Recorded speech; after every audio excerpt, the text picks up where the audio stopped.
शाश्वतं शान्तं व्योमातीतं निरञ्जनं नादबिन्दुकलातीतं तस्मै श्रीगुरवे नमः।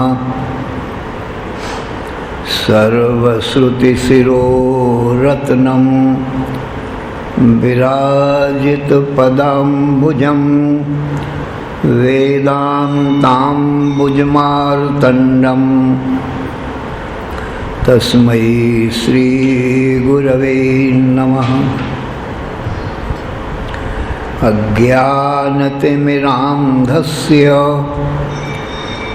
ज्ञानाञ्जनशलाकया चक्षुः उन्मीलितं येन तस्मै श्रीगुरवे नमः। अखण्डानन्दबोधाय शिष्यसन्तापहारिणे सच्चिदानन्दरूपाय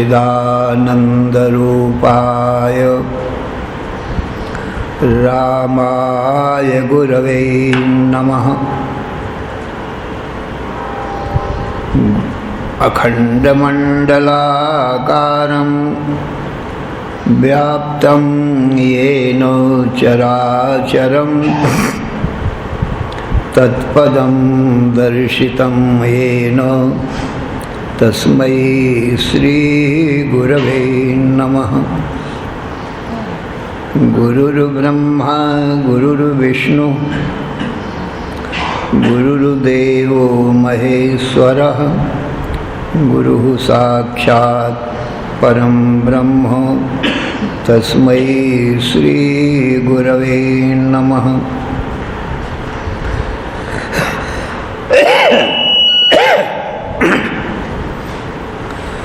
न गुरोः अधिकं तत्त्वं न गुरोः अधिकं परं गुरोः परतरं नास्ति तस्मात् सम्पूज्यते गुरोः। ध्यानमूलं गुरोर्मूर्तिः पूजामूलं गुरोः पदं मंत्रमूलं गुरोर्वाक्यं मोक्षमूलं गुरोः कृपा। ब्रह्मानन्दं परमसुखदं केवलं ज्ञानमूर्तिं द्वन्द्वातीतं गगनसदृशं तत्त्वमस्यादिलक्ष्यम्। एकं नित्यं विमलमचलं सर्वधी साक्षिभूतं भावातीतं त्रिगुणरहितं सद्गुरुं तं नमामि। ओम नमो ब्रह्मादिभ्यो ब्रह्मविद्या संप्रदायकर्तृभ्यो वंश ऋषिभ्यो महद्भ्यो नमो गुरुभ्यः। सर्वोपप्लवरहितः प्रज्ञानघनः प्रत्यगर्थो ब्रह्मैवाहमस्मि। नारायणं पद्मभवं वसिष्ठं शक्तिं च तत्पुत्रपराशरं च व्यासं शुकं गौडपदं महान्तं गोविन्दयोगीन्द्रमथस्य शिष्यं श्रीशङ्कराचार्यम् अथास्य पद्मपादं च हस्तामलकं च शिष्यं तन्त्रौटिकं वार्त्रिककारम् अन्यान् अस्मद्गुरून् सन्ततम् आनतोऽस्मि। श्रुतिस्मृतिपुराणानाम् आलयं करुणालयं नमामि भगवत्पादं शङ्करं लोकशङ्करं। शङ्करं शङ्कराचार्यं केशवं बादरायणं सूत्रभाष्यकृतौ वन्दे भगवन्तौ पुनः पुनः ईश्वरो गुरुः आत्मेति मूर्तिभेदविभागिने व्योमवद्व्याप्तदेहाय दक्षिणामूर्तये नमः। अशुभानि निराचष्टे तनोति शुभसन्ततिं स्मृतिमात्रेण यत्पुंसां ब्रह्म तन्मङ्गलं परम् अतिकल्याणरूपत्वान् नित्यकल्याणसंश्रयात् स्मृतीनां वरदत्वाच्च ब्रह्म तन्मङ्गलं विदुः। ओंकारश्चाथ शब्दस्य द्वौ एतौ ब्रह्मणः पुरा कंठं भित्त्वा विनिर्यातौ तस्मान्माङ्गलिकौ उभौ। ओम तत्सत् परब्रह्मणे नमः। श्री राम जय राम।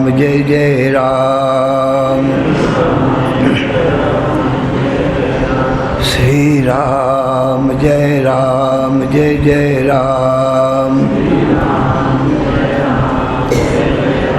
श्री राम जय राम। श्री राम जय राम। धर्म की अधर्म का प्राणियों में विश्व का हर हर महादेव। असुरन शरण या कारण करुण करुणा वरुणालय कर्तुम अकर्तुम अन्यथा कर्तुम समर्थ नित्य शुद्ध बुद्ध मुक्त स्वरूप अनंत कोटि ब्रह्मांड नायक परात्पर पूर्णतम पुरुषोत्तम परब्रह्म सच्चिदानंद घन सर्वज्ञ सर्वशक्तिमान सर्वाधार सर्वाधिष्ठान भगवान के ज्ञान से जीव सर्व दुखों से और मृत्यु से भी मुक्त हो जाता है, अर्थात उसको कभी किसी प्रकार का कोई भी दुख नहीं आता, नित्य सुख शांति को प्राप्त कर लेता है, मृत्यु नहीं आती, अमृतत्व को प्राप्त कर लेता है। इसलिए जीव को अपने परम कल्याण के लिए भगवान का ज्ञान परमावश्यक है। भगवान के ज्ञान का साधन वेद शास्त्र पुराण रामायण गीता भागवत यही साधन है, परंतु इनका अर्थ बताने गुरु ही होते हैं, गुरु ही इनका अर्थ बताते हैं, इसलिए गुरु साधन है। तो श्रीमद् भागवत के प्रथम स्कंध प्रथम अध्याय और प्रथम श्लोक में भगवान का 3 प्रकार का स्वरूप बताया गया है, निर्गुण निराकार, सगुण निराकार और सगुण साकार। तो पहले चरण में तो सगुण निराकार स्वरूप बताया गया है, जन्माद्यस्य यतोन्वयादित रतश्चार्थेषु विज्ञास्वराट। शुद्ध सच्चिदानंद घन ब्रह्म अपनी महामाया शक्ति के उपाधि से ईश्वर का रूप धारण करते हैं, माया में प्रतिबिंबित होते हैं। तो ब्रह्म, माया और माया में प्रतिबिंब, इन तीनों को मिला करके भगवान का ईश्वर नाम पड़ जाता है। यही जगत की उत्पत्ति पालन संहार का काम करते हैं। जन्माद्यस्य यथा, जिससे जगत के जन्म आदि होते हैं। तो ये तो सगुण निराकार ब्रह्म है। और सबसे पहले सृष्टि के आदि में ब्रह्मा जी को उत्पन्न किया और ब्रह्मा जी को शोक मोह से युक्त देखा, तो उसको वेद का उपदेश देने के लिए भगवान ने सगुण साकार रूप धारण किया। क्योंकि निर्गुण निराकार में शरीर नहीं है, इंद्रिय मन बुद्धि प्राण कुछ नहीं है, तो उसमें तो कोई व्यवहार नहीं हो सकता है। इसलिए उसको वेद का उपदेश देने के लिए भगवान ने सगुण साकार रूप धारण किया, विष्णु का रूप धारण किया, चतुर्भुज रूप धारण करके ब्रह्मा जी को ज्ञान का उपदेश दिया। ये कहा कि हे ब्रह्मन, मेरे से अब तुम विज्ञान सहित ज्ञान का स्वरूप सुनो, और जैसा मैं हूँ, जितना मैं हूँ और जिस प्रकार से मैं प्रकट होता हूँ, वो सबका सब तुमको आ जाए। तो ज्ञानम परम गुह्यम में यद विज्ञान समन्वितम सरहस्यम तदंगम च गृहाण गदितम मया यावानहं यथा भावो यद रूप गुण कर्म कह तथैव तत्त्वविज्ञानम् अस्तु ते मदनुग्रहात् ऋतेर्थं यत् प्रतीयेत न प्रतीयेत चात्मनि तद्विद्यादात्मनो मायां यथा भासो यथा तमः यथा महान्ति भूतानि भूतेषु चावचैस्वनु प्रविष्टान्यप्रविष्टानि तथा तेषु न तेष्वहम् एतावदेव जिज्ञास्यं तत्त्वजिज्ञासुनात्मनः अन्वय व्यतिरेकाभ्यां यत् सर्वत्र सर्वदा एतन्मतं समातिष्ठ परमेण समाधिना भवान् कल्प विकल्पेषु न विमुह्यति करिचित्। हे ब्रह्मन, सृष्टि के आदि में एक मैं ही था और अंत में भी मैं ही रहता हूँ, क्योंकि जगत का कारण मैं ही हूँ, इसलिए मध्य में कार्य रूप से भी मैं ही हूँ, क्योंकि कारण ही कार्य के रूप में हुआ करता है, कारण से भिन्न कार्य नहीं हुआ करता है। जैसे ये घट और मठ जो मकान बनते हैं, इनका कारण माटी है, तो घट मठ की उत्पत्ति के पहले माटी है, और ये जब नष्ट हो जाते हैं अंत में फिर माटी रह जाती है। तो मध्य में भी घटमठ के रूप में माटी ही है। संसार भर के जितने घटमठ हैं वो माटी से उत्पन्न होते हैं, माटी में ही रहते हैं, अंत में माटी में मिल जाते हैं। आदि अंत में कारण होता है और मध्य में कार्य के रूप में कारण ही हुआ करता है, दूसरा कुछ नहीं होता है। तो मध्य में भी अनेक नाम रूप कार्य के रूप में माटी ही है। जैसे तरंगों का कारण जल है, तो आदि में जल है और अंत में जल है, और मध्य में तरंगों के रूप में जल ही है। जल से तरंगें उत्पन्न होती हैं और जल में रहती हैं, चलती फिरती हैं और फिर जल में लीन हो जाती हैं। इसलिए कार्य के तरंगों के रूप में भी जल ही है। जल में वही केवलम, जल से भिन्न दूसरी चीज है ही नहीं।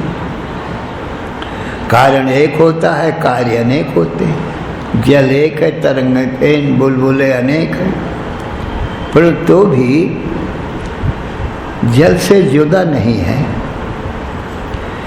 जैसे आभूषणों का कारण सुवर्ण है, सुवर्ण एक है, आभूषण अनेक हैं। मुकुट, कुंडल, कंठा, कांची, कंकन, अंगूठी, ये आभूषण है। परंतु आभूषणों के पहले एक सोना है और अंत में आभूषण जब गला दिए जाएंगे तब फिर एक सोना रह जाएगा। तो मध्य में भी कार्य के रूप में, आभूषणों के रूप में सोना ही है, क्योंकि सोना से बिना तो आभूषण एक क्षण भी नहीं रह सकता है। इसी प्रकार से भगवान कहते हैं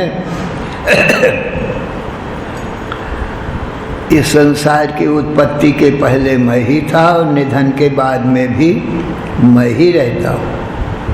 अव्यक्तादीनि भूतानि व्यक्त मध्यानि भारत अव्यक्त निधनान्येव तत्र का परिदेवना।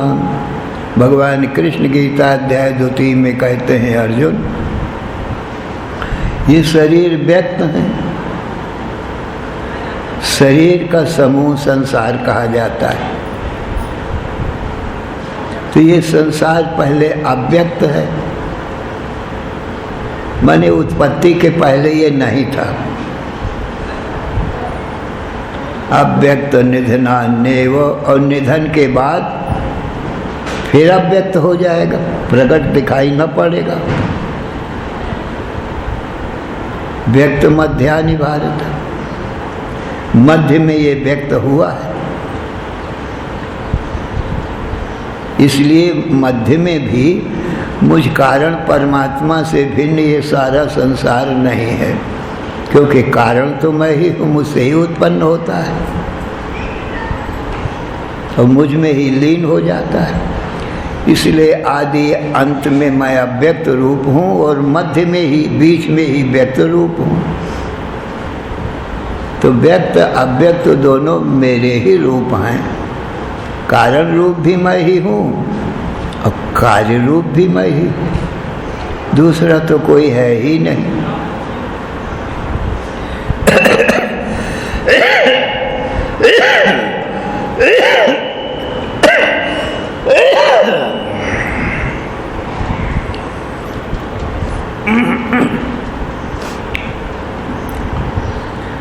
वृंदावन की कथा है, गोपियां दूध दही बेचने को मथुरा आया करती थी। दूध दही बेच करके लौट जाती थी। एक दिन कुछ देर हो गई,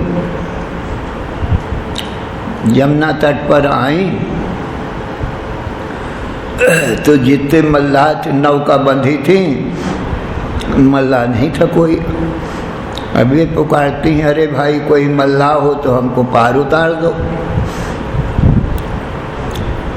तो एक छोटी सी नाव लेकर के भगवान कृष्ण मल्लाह के बालक के रूप में आ गए और बोले कि ऐ गोपियों, एक एक करके तुम चलो, मैं तुमको उतार दूंगा।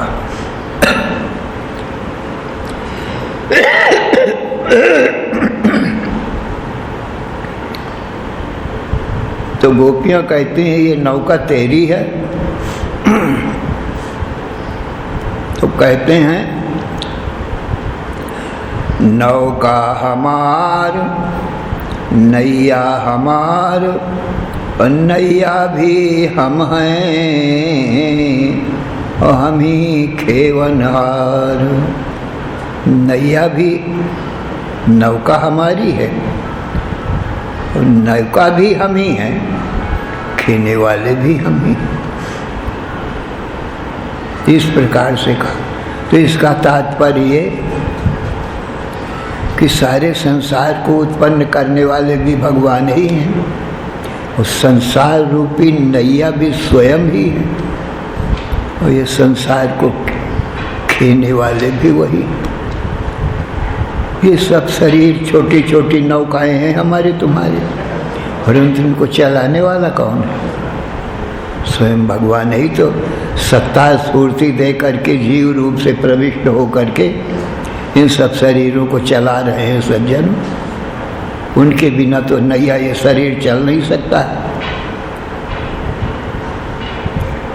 तो इससे यही बताया कि एक रूप भी मैं ही हूँ और सर्व रूप भी मैं ही हूँ,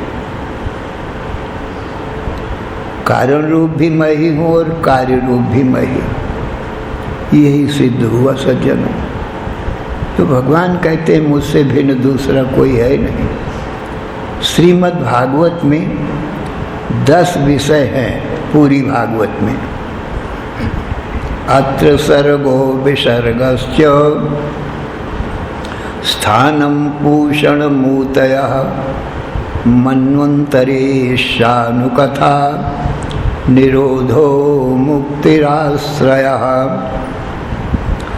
दशमस्य विशुद्ध्यर्थं नवानामिह लक्षणं वर्णयन्ति महात्मानः श्रुतेनार्थेन चाञ्जसा।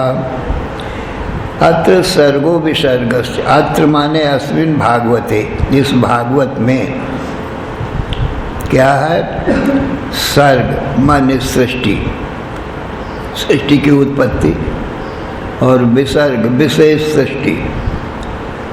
विसर्ग स्थानम, स्थान जिसमें रहता है संसार, पोषणम इसका पालन पोषण करना, रक्षण करना संसार का, ऊतया कर्म वासना, जो मनुष्य कर्म करते हैं सूक्ष्म वासना उनके मन में रह जाती हैं संस्कार रूप में। अत्र सर्गो विसर्गश्च स्थानम पोषणम ऊतयः। मन्वंतरे 14 मन्वंतरों की कथा, ईशान कथा और ईश्वर की कथा। निरोधो, निरोध माने प्रलय, और मुक्ति, इस संसार बंधन से जीव को कैसे मुक्ति मिलती है, जीव जन्म मरण से कैसे छूटता है, वो सब कथा। और आश्रय, अधिष्ठान तक, संसार का अधिष्ठान किसमें होता है, ये कहाँ रहता है संसार, जहाँ संसार रहता है उसको अधिष्ठान कहते हैं, आश्रय कहते हैं।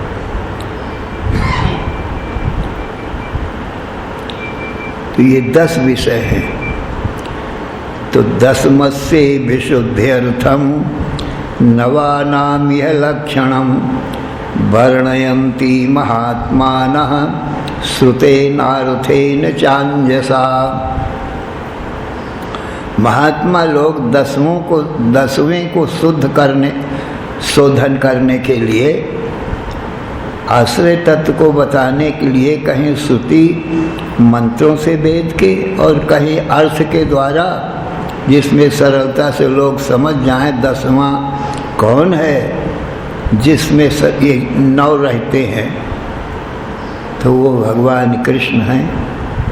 उन्हीं को बताने के लिए 10 लक्षण, 9 लक्षण और बताए गए हैं सज्जन। तो मुख्य इसमें जो है सच्चिदानंद घन भगवान कृष्ण ही है, उन्हीं को बताने के लिए ये 9 बताए गए।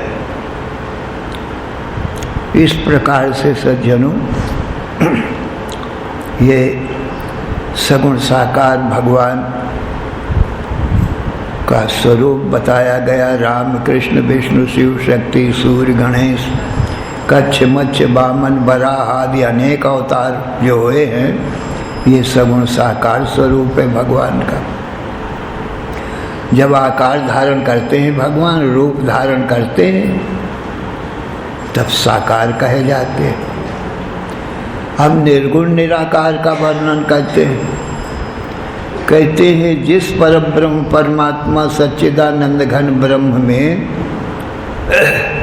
त्रिसर्गो मृषा, जागृत स्वप्न सुसुप्ति, ये त्रिसर्ग है, जिसमें ये मिथ्या प्रतीत होता है। कैसे? तेजो बाहरी मृदाम यथा विनिमयो, जैसे सूर्य की किरणों से मरुभूमि में मिथ्या जल प्रतीत होता है, अथवा रज्जु के अज्ञान से रज्जु में सर्प की प्रतीति झूठी होती है, ऐसे ही धामना स्वयं सदा निरस्त कूकम सत्यम परम धीमहि, उस सच्चिदानंद घन पर ब्रह्म परमात्मा में ये त्रिसर्ग और ये माया जो है ये मिथ्या प्रतीत होती है। रज्जु में सर्प के समान, मृग तृष्णा के जल के समान मिथ्या प्रतीत होती है। सत्यम परम धीमहि, उसी परम सत्य का हम ध्यान करते हैं। ये व्यास जी कहते हैं अंत में उसी परम सत्य का हम ध्यान करते। ये निर्गुण निराकार तत्व, इसी तत्व को अंत में भी बताया है।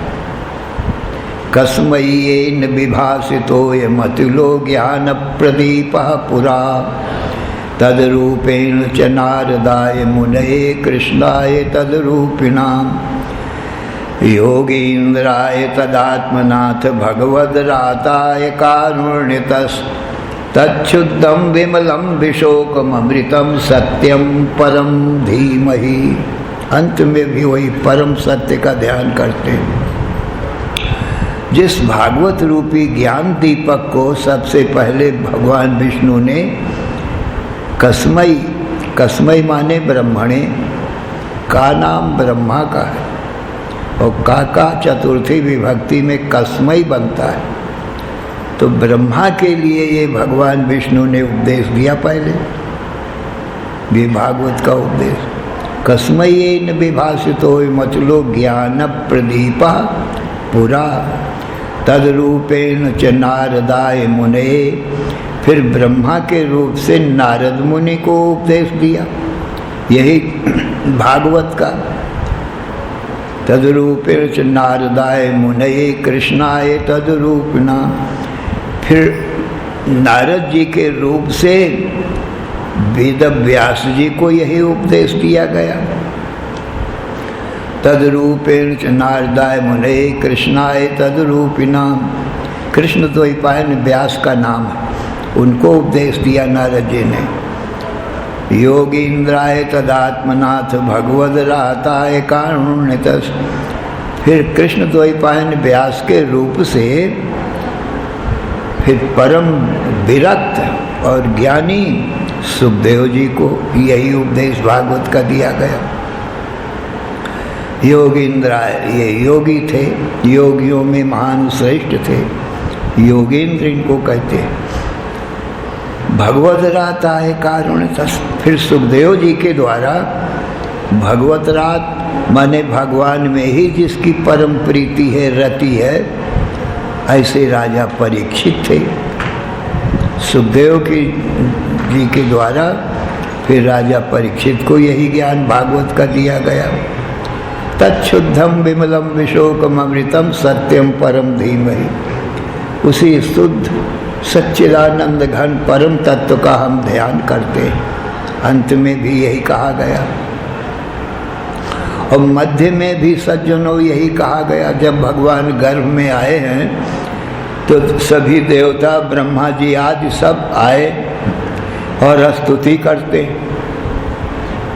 सत्यव्रतम सत्य परम त्रिसत्यम सत्यस्य योनिं निहितं च सत्ये सत्यस्य सत्यम ऋत सत्य नेत्रम सत्यात्मकम त्वाम शरणं प्रपन्नाः। हे प्रभु, आप सत्य व्रत हो माने सत्य प्रतिज्ञ हो, सत्य परम और सत्य से भी परे हो, त्रिसत्यम तीनों काल में आप ही सत्य हो। सत्य से सत्यम सत्य व्रतम सत्य परम त्रिसत्यम सत्य से योनिम, और सत्य के कारण हो माने संसार को लोग सत्य कहते हैं, इसके भी तुम संसार के कारण हो। तुम इसे ये संसार उत्पन्न होता है, तुम ही में रहता है, तुम ही में लय भी हो जाता है। सत्य से योनिम और निहितम च सत्य, फिर सत्य रूप संसार में भी कण कण में प्रविष्ट हो, निहित हो। सत्य से सत्यम ऋत सत्य नेत्रम, सत्य के भी परम सत्य हो। सत्य और ऋत माने मधुर वाणी वेद, इनके भी नेत्र माने दृष्टा साक्षी हो। कहाँ तक कहें प्रभु सत्यात्मकम, आप तो बस केवल सत्य स्वरूप ही हो, हम तुम्हारी शरण में हो। सत्य प्रपन्नम। इस प्रकार से सज्जनों, इस भागवत में सगुण साकार, निर्गुण निराकार और सगुण निराकार और भगवान के जन्म, कर्म और स्वरूप का संपूर्ण निरूपण किया गया है। श्री राम जय जय राम, श्री राम जय जय राम, श्री राम जय जय राम। धर्म की अधर्म का, प्राणियों में विश्व का, हर हर महादेव। बोलो सच्चिदानंद भगवान की जय।